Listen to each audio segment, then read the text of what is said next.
guys, welcome back to my YouTube. It is a new year, 2019. I know you guys don't want to hear, what up y'all, it's 2019, new year, new me. But if that is what helps you set your goals and be committed to them, I support you all the way. I hope you guys support me because I made resolutions, all right? I do this every single year. And I personally have really knocked them out of the park, honestly. My New Year's resolutions are to read more books, to eat healthier. I mean, not to lose weight, but just to be a healthier me. To travel more and to be hands-on with those travels, be all in it with all my heart. And just be consistent. To the video today is going to be covering a couple of things that I thought would fit this first video of 2019 perfectly. These pointers will go perfect with mother, father, or being a single person and just trying to get your together. So, first one, how to make time for yourself as a mother with multiple kids. Madison says, girl, I'm struggling with this one. How did you do this with twins, Hillary? With my whole situation when I had the twins, I was very content with knowing I was gonna be doing this alone. So I never really counted on anybody when it came to the kids. I made sure I was organized.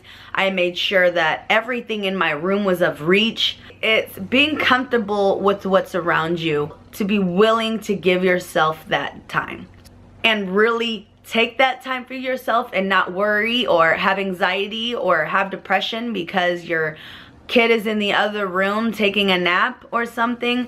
So I set that time for myself to read or to watch a movie. I am now choosing to dedicate that time to trying to do a video every single week. I also want to bring up about how I feel about fathers taking responsibilities. I do not care if you are a stay-at-home mom or you work this amount of time and your husband works this amount of time. You both had a child together.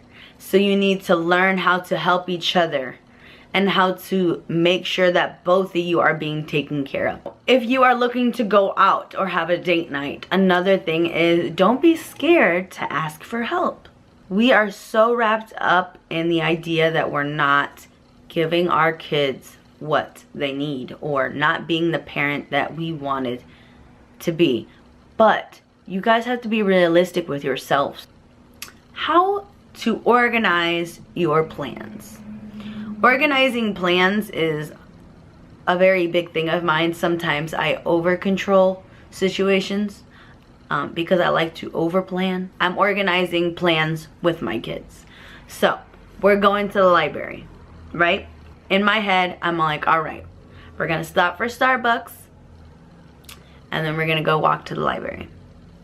So you tell your kids just that. We're gonna go get coffee and then we're gonna go to the library. Okay, we go and do those two things. Do not go back on your plans because your kids do know those things. Do not cancel your plans because your kids will hold that against you all the time. They love to be like, but you said we were doing this. But you said we were doing this. I know I said we were doing this. If you're not going to do it, tell them you're not going to do it. They'll be okay, but you need to talk to them just like you talk to your friends and communicate. If you're canceling plans with them, you would communicate to them that you're canceling, right? Do the same thing with your kids because they'll start to not trust you if you do not keep up with your plan. After we get out the library, they're hungry. Okay, we're gonna go home. We're gonna have a snack. You're gonna take a nap and then we'll have lunch. If they have any questions, Can we have lunch?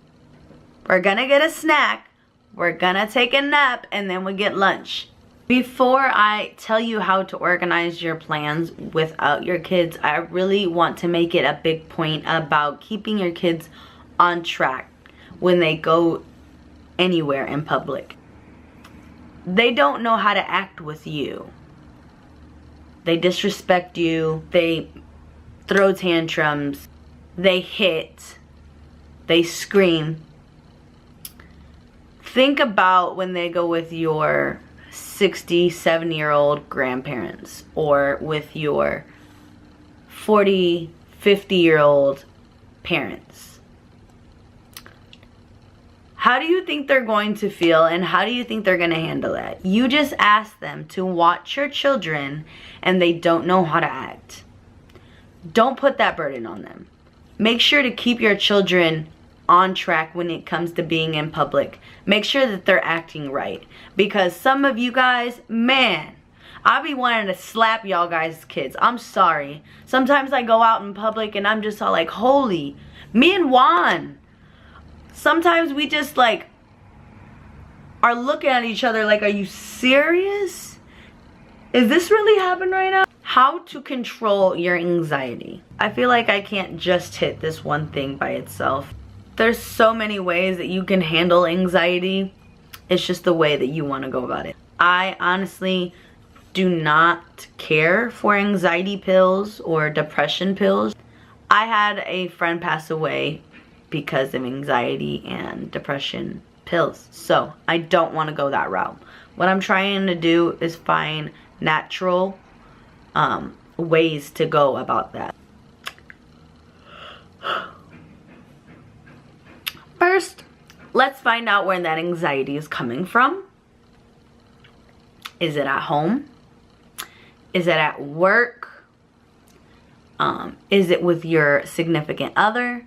Is it with your kids? Go day by day by thinking about it, writing about it. Writing is a big thing.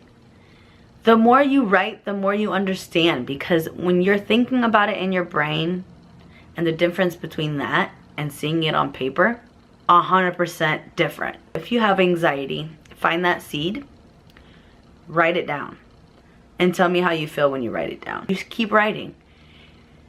Write a web. Where is that coming from? And why is that coming from there? And just figure it out yourself. One thing that makes me happy and what calms me is editing. So these past weeks I've had horrible anxiety and I've not been editing or filming. Can't really be creative at this point. Your thoughts are controlling you, and that's what it is. My thoughts are so negative in my head that it's slowing me down in my own life and trying to succeed in my life. It's taking all that from me. That's why I made the resolution of being consistent, because I know I can do it and I know I can be successful. I just need to get there, and I need to do that. So when you're going through anxiety, search online, do your research, and see what's gonna help you. You know, if you see something interesting, try it. Essential oils are very, very good for anxiety, depression. Check the way that you're eating. A lot of anxiety could be what you're putting into your body. It could be that you're not getting enough vitamins. So maybe start on men's vitamins, women's vitamins, or add something into your life that makes you happy.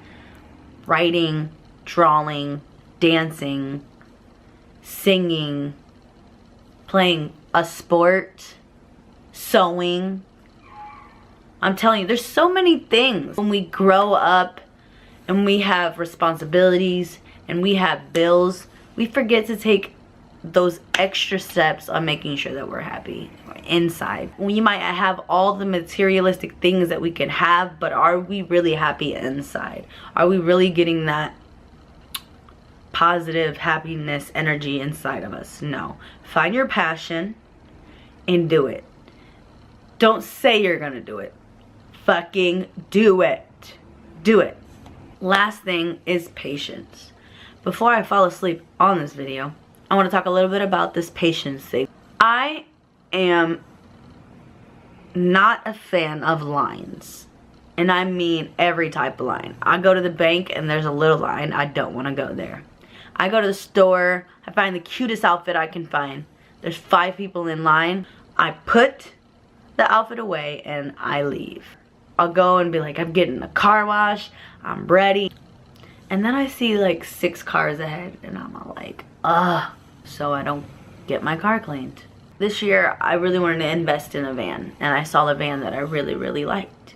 So I didn't even wait for my boyfriend, and I went to drive it, test drive it. First of all, I get into the van. I'm like, I'm gonna buy this. I already know it. I'm not gonna even wait for him. I'm just gonna say yes and take the money out the bank. I got this. So I take the van and I start driving it. First off, it smells like cigarettes. That's a negative for me. Then, take it on the highway. The brakes are crap. I start shaking when I'm braking. I'm like, The heat never turned on. So I was gonna buy this car not knowing all the horrible stuff that was going into it, and I was gonna go over Juan's head and just get it just because I wanted a van. I have no patience. When you can be patient, start being patient at least, you start seeing how like easy life can be, like how much stuff you can get done by being patient, or how many great things come to you by being patient. Alright guys, that is what I have for you. I hope you enjoyed the first video of 2019. Remember to subscribe, like, and share this video. She's thick like my serve.